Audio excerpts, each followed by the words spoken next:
Au nom du Père, du Fils et du Saint-Esprit, un seul Dieu. Amen. Mes frères et sœurs bien-aimés, enfants de l'Église Tewahedo, que la bénédiction du Très-Haut repose sur vous. Aujourd'hui, nous nous recueillons pour méditer sur la puissance de la foi véritable, celle qui défie les empereurs et triomphe de l'orgueil terrestre. L'histoire que nous raconte notre calendrier et que nous célébrerons demain, celle de la sainte martyre Arsema ou Arsmanium, selon d'autres noms, venant de la langue arménienne, est un témoignage éclatant de cette vérité divine. Sainte Arsema vivait au début du IVe siècle, vers 301 après Jésus-Christ. C'était une époque de grande tribulation pour les chrétiens, une période où l'empereur de Rome, Dioclétien, faisait subir beaucoup de mal à l'Église. C'est d'ailleurs en raison des nombreux martyrs massacrés à ce moment-là que l'Église copte orthodoxe a commencé son calendrier. Savez-vous, mes amis, qu'à cette époque, jusqu'à 400 000 chrétiens ont été massacrés? Saint Arsema vivait dans un monastère. L'empereur Dioclétien, qui avait autrefois été chrétien avant de devenir adorateur des idoles et de déclarer que tous devaient se prosterner devant Apollon, ordonna de lui chercher une épouse. Les soldats trouvèrent Arsema et l'empereur la choisit pour être sa femme, faisant d'elle la reine de Rome qui gouvernait alors l'Europe, l'Afrique du Nord et l'Asie.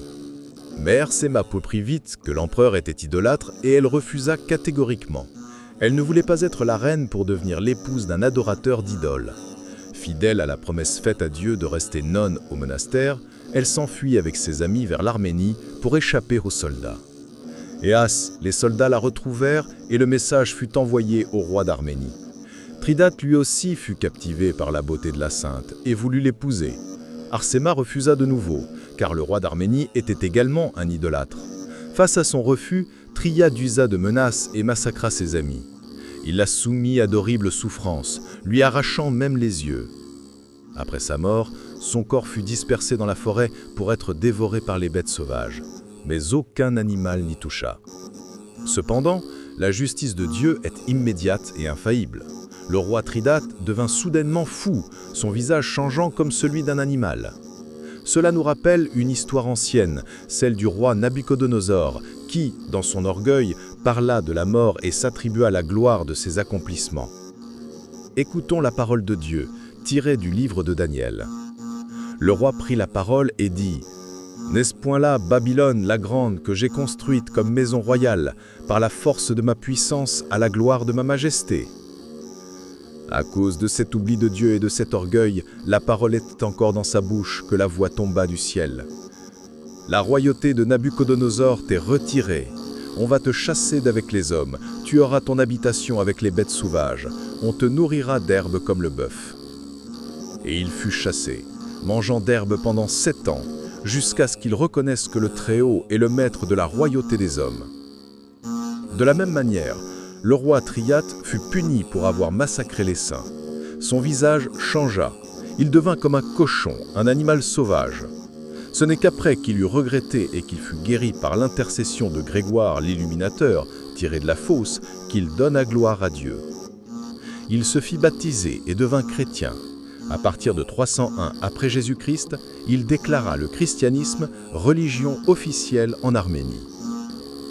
Gloire à Dieu, qui montre sa puissance et sa miséricorde. Mes chers fidèles, la vie chrétienne n'est pas seulement faite de miracles et de martyrs spectaculaires, elle est aussi faite d'obéissance et de travail quotidien. L'Évangile nous dit que l'homme doit se nourrir du travail de ses mains. Le psaume 127, verset 2, nous rappelle « Tu te nourriras du travail de tes mains. Heureux es-tu, à toi le bonheur. » L'agriculteur travaille dur dans les champs et l'homme de foi doit aussi cultiver son esprit. L'apôtre Paul nous a donné un commandement simple. Si quelqu'un ne veut pas travailler, il ne mange pas. Le bonheur véritable vient de l'effort honnête et de la bénédiction divine. Mais surtout, pour avoir la vie éternelle, nous devons recevoir le témoignage du Fils. Nous l'avons entendu dans l'évangile de Saint Jean, chapitre 3. Lorsque les hommes cherchaient à créer de la division entre Jean-Baptiste et notre Seigneur Jésus-Christ, Jean a donné une réponse pleine d'humilité céleste. Jean-Baptiste, le prophète, a dit « Il faut qu'il grandisse et que moi, je diminue ». Jean-Baptiste est l'ami de l'époux, Jésus-Christ. Il savait qu'il était terrestre, tandis que Christ venait du ciel et était au-dessus de tout. Quelle leçon de dévotion! Il reconnaît que tout ce qu'un homme s'attribue lui est donné du ciel. Aujourd'hui, chers enfants de Dieu, beaucoup de personnes refusent d'écouter la voix de notre Seigneur. Le monde d'aujourd'hui, comme le monde d'alors, n'a pas reconnu son Dieu. Il est dit que celui qui croit au Fils a la vie éternelle, mais celui qui n'obéit pas au Fils ne verra pas la vie, et la colère de Dieu demeure sur lui. Ceux qui pensent vivre en paix sans Dieu vivent une vie artificielle et temporelle. Le bon salaire, la bonne voiture, la bonne villa, ce n'est pas la vie, mais la mort si l'on est détaché du Christ. Si vous ne voulez pas devenir un bouc destiné à la gauche lors du jugement, vous devez être les brebis du Seigneur. Notre Seigneur a dit dans Jean chapitre 10, verset 27, « Mes brebis écoutent ma voix, je les connais. » Alors mes amis, écoutons la parole de Dieu, ouvrons nos cœurs, car si nous recevons son témoignage, nous ratifions que Dieu est véridique. Le Père aime le Fils et a tout remis en sa main. N'ayons pas peur des jugements des hommes qui cherchent à créer de la division. Suivons l'exemple d'humilité de Saint Jean-Baptiste, la fidélité inébranlable de Saint Arsema et la repentance du roi Tridate. Travaillons dur, non seulement dans nos champs, mais aussi dans notre foi, pour que notre âme soit nourrie et que le bonheur nous parvienne. Nous sommes les brebis du Christ. Demeurons proches de l'Église, le corps du Christ, afin d'être toujours à sa droite, loin de la colère de Dieu.